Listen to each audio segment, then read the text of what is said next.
Hi everyone, we're going to do exercise 12-6, which is another cash payback method where we're going to look at two investments. They're for two different product lines. The required amount for investment in either line is $540,000, and then the net cash flows related to each product are listed below. So the two products are liquid soap and body lotion. Liquid soap has unequal cash flows, so you can see they have higher cash flows in the earlier years and less cash flows as the life goes on. Body lotion has equal net cash flows over the 8-year life. Both of these have a total net cash flow that they expect to be $720,000. So if we were going to select an investment based solely on the cash payback period for each product line, we have to decide which item we would recommend. So remember, we're going to start with our payback for the liquid soap. And so remember, we have our initial investment.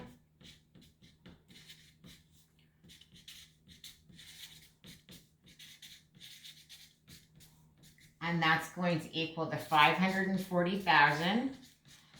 And we are going to count and add up each year's and accrue each year's net cash flows until we reach $540,000. So if we're looking year one, obviously $170,000. We're going to put that in there. That doesn't cover our initial investment. So we're also going to add in or subtract year two's net cash flows.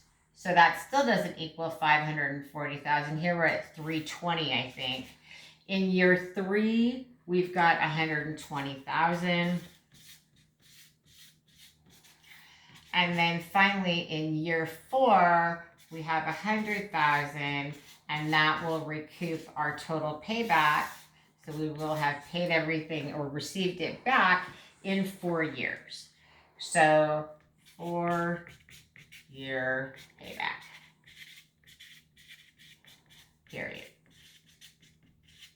Now, when we're looking at the payback for the body lotion, because that has equal net cash flows, we can get our payback period is going to equal our initial investment, again, of $540,000. We're going to divide it by the $90,000 annual cash flow, and we get the result that it will take 6 years payback period for the body lotion.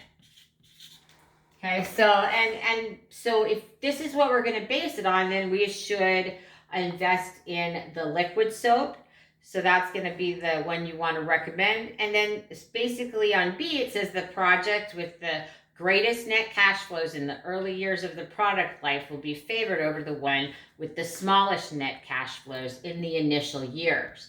So it's not always going to be that way. Let's say that in the initial years, the net cash flows for liquid soap, let's say they were switched, right? Then body lotion might very well be the preferred investment. And that's how you calculate exercise 12-6.